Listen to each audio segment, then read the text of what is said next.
Hi, Mr. Jordan. How are you doing today? My name is Henry Diaz, and today I'm going to be doing my Proust questions. I want to get started off by saying I'm in my car. Yes, the reason why is because I have all my family in my house, and it's a little noisy.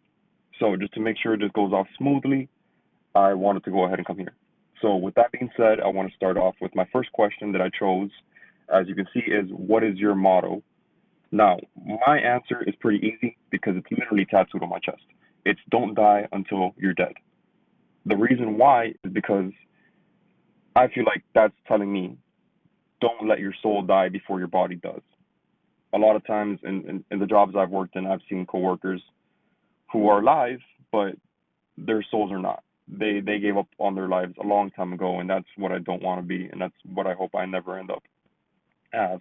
So, with that being said, I feel like it's really important to not only be alive and stay alive and survive, but it's also important to do what makes you happy and do what makes you feel actually alive. Gives you that adrenaline. My second question would be, what do you regard as the lowest depth of misery? The answer to that to me is pretty easy. The way I see it is loneliness. The reason why is because loneliness is pretty much the saddest that human can get. You feel regret, you feel pity, you feel fear, you feel anger, you feel everything, all these horrible emotions mixed into one. And I can only imagine how someone who's lonely for the rest of their life can feel, uh, knowing they have to live with that and their choices for the rest of their life, knowing that they have nobody to speak to or nobody to be able to support them and help them out. And I just feel like loneliness perfectly mixes all the sad emotions into one and makes it last the rest of your life. And I don't know how much worse it can get than that. Um, as far as making, oh, my third question, I'm sorry. What is your idea of perfect happiness? That to me is a no-brainer. It's making memories with my friends, families, and loved ones. Um, Obviously, having everyone as healthy as possible. That is to me the only thing that matters. I do not really care for the money like that. I want to live comfortably. I don't want to have to worry about bills.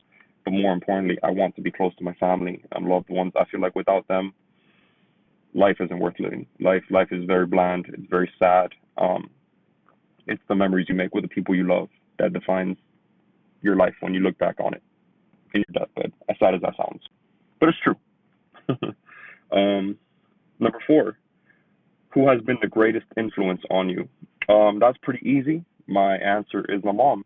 The reason why is because my mom is a Christian lady, a Catholic, better said. I'm not really too into it myself, so I don't know the difference. But my mom has always lived with a strict moral code.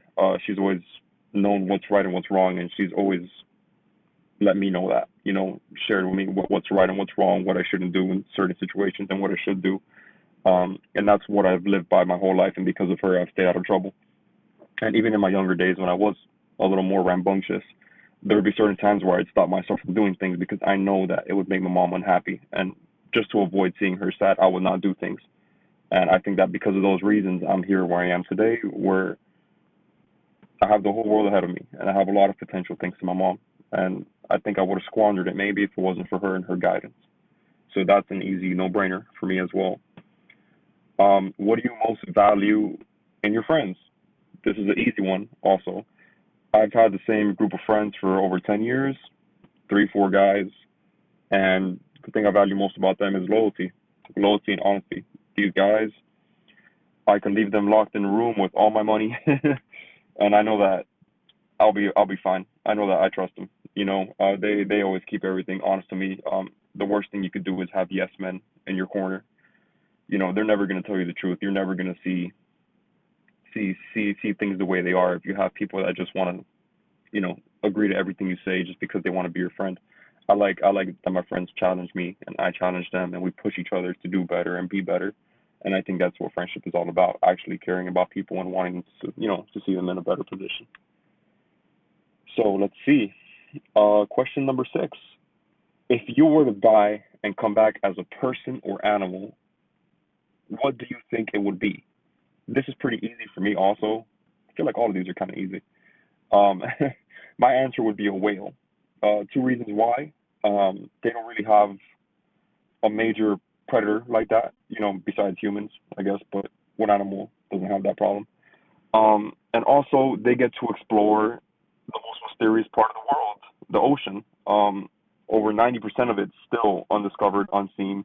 Whales can't even go as deep as the ocean actually goes, but they're the only ones that can go as far as we know. So just to be able to see a world no one's ever seen, and just to be able to roam across the world from sea to sea, and just be free, I would love to be a whale, and to be majestic and respected, because no one messes with whales when they see them, unless it's a whaler. But number eight.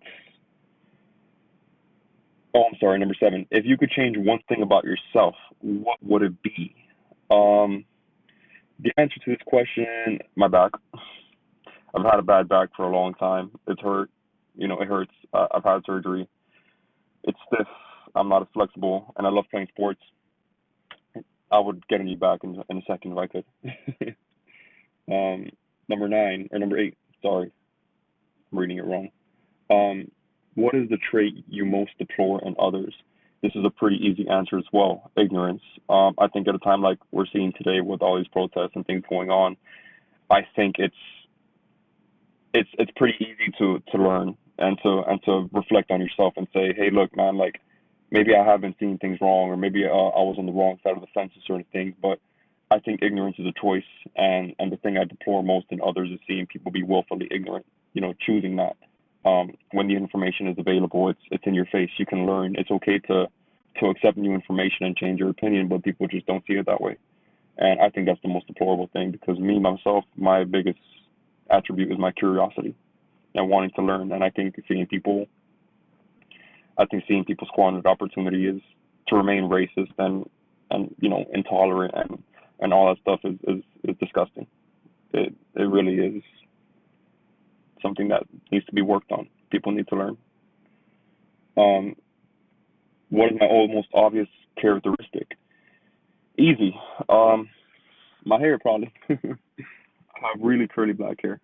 So I'm also kind of tall, but that's definitely the thing that people associate me with the most. Um, and who or what is the greatest love of my life? I think that's also an easy answer. My girlfriend, Daniela. She's been the catalyst for everything. I honestly wouldn't even be in class right now if it wasn't for her. You know, I met her at a really dark point in my life, and she was the light. She's awesome. She showed me a lot of love, and I've done the same for her. And she's pushed me, and I've pushed her. And thanks to her, I'm in school. So it's all about who you surround yourself with, not really the money you make or where you go. So those to me are my 10 questions, Mr. Jordan. It's been a pleasure. It's pretty fun. I'm sure I could have done a little better had I not been in the car, but these are weird times. Well, yeah. Have a good day, Mr. Jordan. We'll keep in touch. Let me know if I could improve in any ways. Thank you.